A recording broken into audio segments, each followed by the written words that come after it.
Em nome de Allah, o Clemente, o Misericordioso.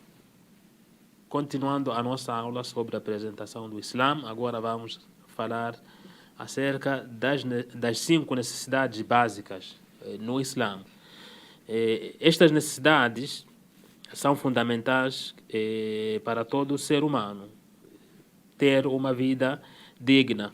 Por isso, as legislações ordenaram sua proteção e proibiram tudo o que está contra elas. O Islã as protege essas necessidades básicas que a gente vai mencionar mais adiante. Então, o Islã protege para que o muçulmano possa viver com segurança e tranquilidade nesta vida, trabalhando ou praticando ações para garantir a sua vida terrena e a vida futura. Ou seja, o muçulmano protege essas necessidades básicas para que tenha uma vida digna, tenha uma tranquilidade nessa vida terrena, essa vida mundana. E também trabalhando, ou seja, praticando as boas ações, obedecendo a Allah subhanahu wa ta'ala, seguindo os ensinamentos do profeta Muhammad para garantir a vida futura, que é a derradeira vida. Deste modo, a sociedade muçulmana vive como uma comunidade única, conectada como uma sólida edificação, unidos uns com os outros. Então, aqui, até é uma parte aqui da citação do dito do profeta Muhammad, que a paz e bênção estejam sobre ele, que diz que os muçulmanos é como se fosse uma única edificação, ou seja, ele chama isso por causa da união dos muçulmanos, é como se fosse uma sólida edificação, são unidos, como se fosse um só corpo. Então, o exemplo de um corpo, quando é um único corpo, assim, se um de seus membros sofre uma dor, ou seja, se uma parte do corpo sofre uma dor, o que acontece? Afeta todo o corpo. Então, assim são os muçulmanos, é como se fosse uma única edificação. E se uma dessas edificações sofrer um dano, uma dor, afeta a todos. Então, esses muçulmanos, caso haja ali uma divergência entre elas e tal, isso pode afetar toda a religião. Afeta toda a religião. Então, que o profeta Muhammad dá exemplo que os muçulmanos, da forma que eles devem ser unidos, é como uma única edificação. E se essa edificação sofrer um dano, ou seja, exemplificou como sendo, se sofrer um dano, pode já quebrar o restante de toda a edificação. Então, exemplificou como se fosse um corpo, um único corpo, um corpo humano, que quando sofre uma dor também, uma parte, um dos membros sofre uma dor. Vamos dar o exemplo da dor de um dente. Só a dor de um e único dente afeta todo o corpo. Afeta todo o corpo. Esse exemplo que o profeta Muhammad dá aqui, que o Islã é assim, ou os muçulmanos são assim, devem se unir como se fosse uma única edificação bem sólida. Entrando num estado, ou seja, quando um dos membros é afetado com uma dor, entra no estado febril, impedindo o sono. Então, a proteção destas necessidades básicas, essas necessidades básicas a gente vai mencionar mais adiante. Então, a proteção destas necessidades básicas são implementadas através de duas coisas, que é aplicá-las e regulá-las, ou seja, aplicar essas necessidades básicas e regular. E também manter protegidas da transgressão e negligência, ou seja, sempre manter elas protegidas, preservar essas necessidades básicas e não transgredir ou negligenciar. Então, dentre essas necessidades básicas está a religião. A religião está dentre essas necessidades básicas. São 5. Então, a primeira é a religião.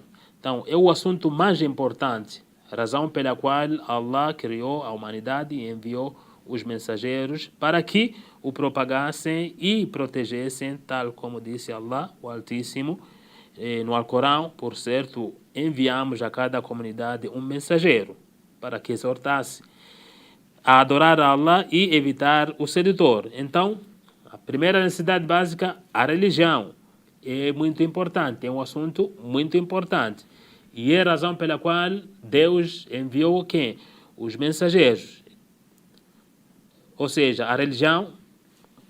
E é muito importante que Allah revelou essa razão pela qual criou a humanidade e enviou os mensageiros. E esses mensageiros, o que eles propagavam? De que adorássemos um e único Deus. Então é importante, por certo, enviamos a cada comunidade um mensageiro. A cada nação recebeu um mensageiro. E esse mensageiro exortava os seus povos para adorarem um e único Deus e que se afastassem, evitassem o sedutor, ou seja, as ações do Satanás. Por isso o Islã se preocupa em preservar a religião e protegê-la de qualquer alteração. O Islã, então, se preocupa para preservar a religião e também protegendo da sua alteração ou deturpação para que não seja contaminada por superstições, costumes, manipulações ou coisas ilícitas. Então, o que a gente se preocupa, por exemplo, ao falar qualquer coisa da religião, a gente logo busca o que? Uma evidência. Ao falar qualquer assunto, vamos buscar uma evidência. Aonde? No Alcorão. Vamos buscar uma evidência nos ditos do profeta Muhammad. Isso tudo para fugir o quê? A gente foge essa contaminação através de superstições ou costumes ou manipulação, para que não seja o que? Deturpada a mensagem do Islã. Então é um dos motivos que a gente sempre tem. Falou algo ou faz algo, praticou algo, logo as pessoas, os sábios, os muçulmanos recorrem. Será que isso tem a ver com o Islã? Será que tem no Alcorão? Foi citado pelo profeta, o profeta fez, os seus companheiros fizeram. Então essa é a preocupação do muçulmano, preservar a religião, preservar a mensagem do Islã, buscando as suas evidências. Então essa é a primeira necessidade básica, a religião. A segunda necessidade básica, o corpo. Allah ordenou proteger a vida. Inclusive, se isso inclui a prática de algo ilícito para consegui-lo, dado que se é necessário, está de antemão perdoado. Sobre isso, Allah disse, mas se alguém se vê impelido a isso por fome, sem intenção de pecar nem se exceder, não será um pecado para ele. Em verdade, Allah é quem absolve indulgente. Então, aqui está falando sobre a preservação da vida, por exemplo. Diz que o muçulmano, por exemplo, está em situações difíceis. A fome, por exemplo, está passando por fome ou está passando por sede. Não tem como se alimentar. Capaz de morrer. O que deve fazer? Tem que recorrer até para coisas que são ilícitas para se alimentar. Mas sem exceder. Sem intenção de cometer pecado. Ou seja, não está bem com fome, mas quer comer aquilo que é ilícito. Então, nesse caso, está buscando o pecado. Então, vai buscar aquilo, sabendo que é ilícito, quando está em situações extremas. Por que tem que comer algo que seja ilícito? Porque tem que preservar a vida. Tem que preservar o corpo. Então, o Islã chega até esse ponto. Então, essa é a segunda necessidade básica, que é preservar a vida.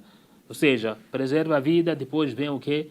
A adoração. Você não se pode deixar morrer, por exemplo. A pessoa está ali em jejum, está passando mal, quase desmaiando. O que se recomenda é quebrar o jejum. Toma água, come algo e não se deixar desmaiar porque está jejuando para Deus.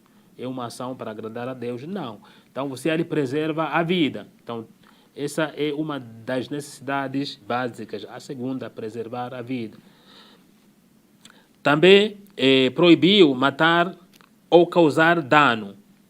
Allah subhanahu wa ta'ala, Deus, proibiu também matar ou causar dano. O Altíssimo disse no Alcorão, e contribuam pela causa de Allah e não vos autodestruais. E fazei o bem. Em verdade, Allah ama os benfeitores. Aqui está falando, contribuam pela causa de Allah. E não vos autodestruais, ou seja, não se suicide, não se mate.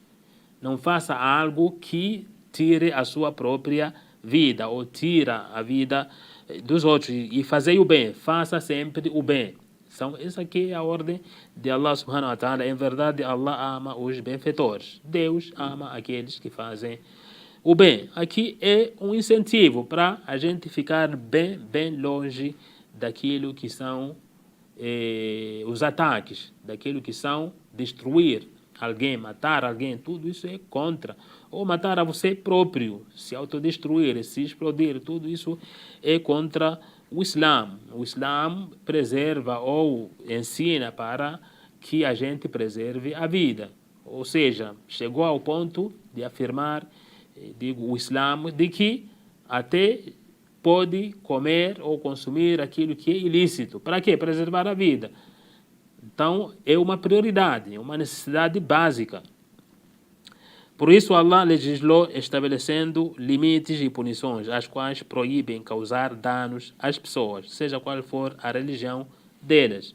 Então, aqui fica claro, Allah subhanahu wa ta'ala, Deus legislou, estabeleceu limites, punições, ou seja, até mesmo quando você convive com pessoas de outras religiões, tem que tentar preservar elas, preservar a vida daquelas pessoas.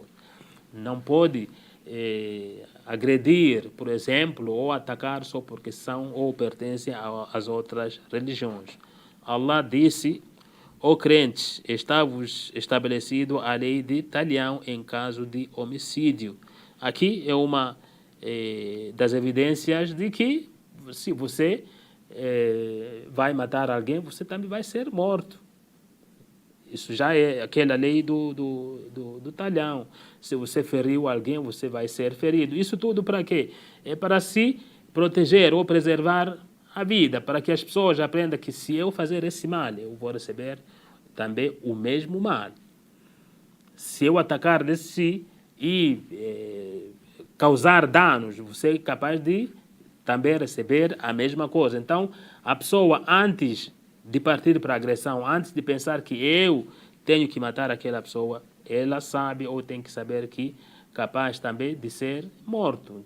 Então, aqui é uma forma de se preservar as vidas. Muitas das vezes, a gente observa nos países que seguem a legislação islâmica, a questão da segurança, a questão do roubo, assassinato é bem menor, porque eles sabem das leis.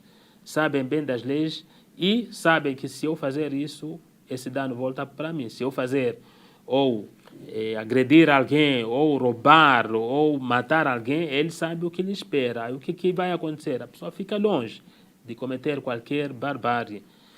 Então, estamos falando aí do segunda necessidade básica, que é a preservação do corpo. A segunda necessidade, aliás, a terceira necessidade básica é a razão. O Islã proibiu tudo que possa afetar a razão e a consciência, porque a razão é uma das maiores graças que Allah nos concedeu e ela é baseada na dignidade humana. É através da razão que se julga tudo nesta e na outra vida.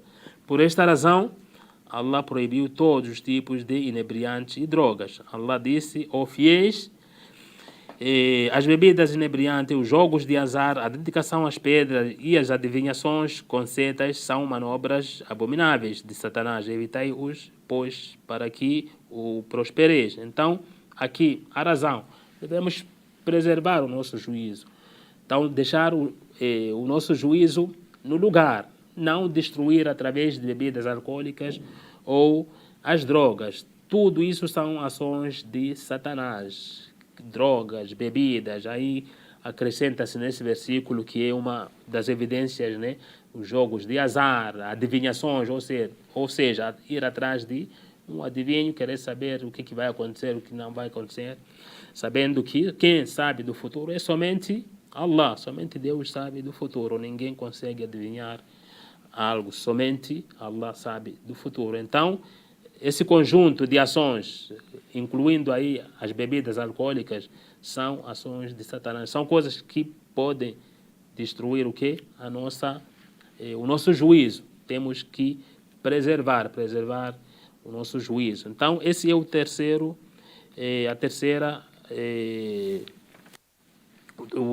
a terceira necessidade básica, na verdade, queria dizer. وصلى الله على محمد وعلى آله وصحبه أجمعين الحمد لله رب العالمين.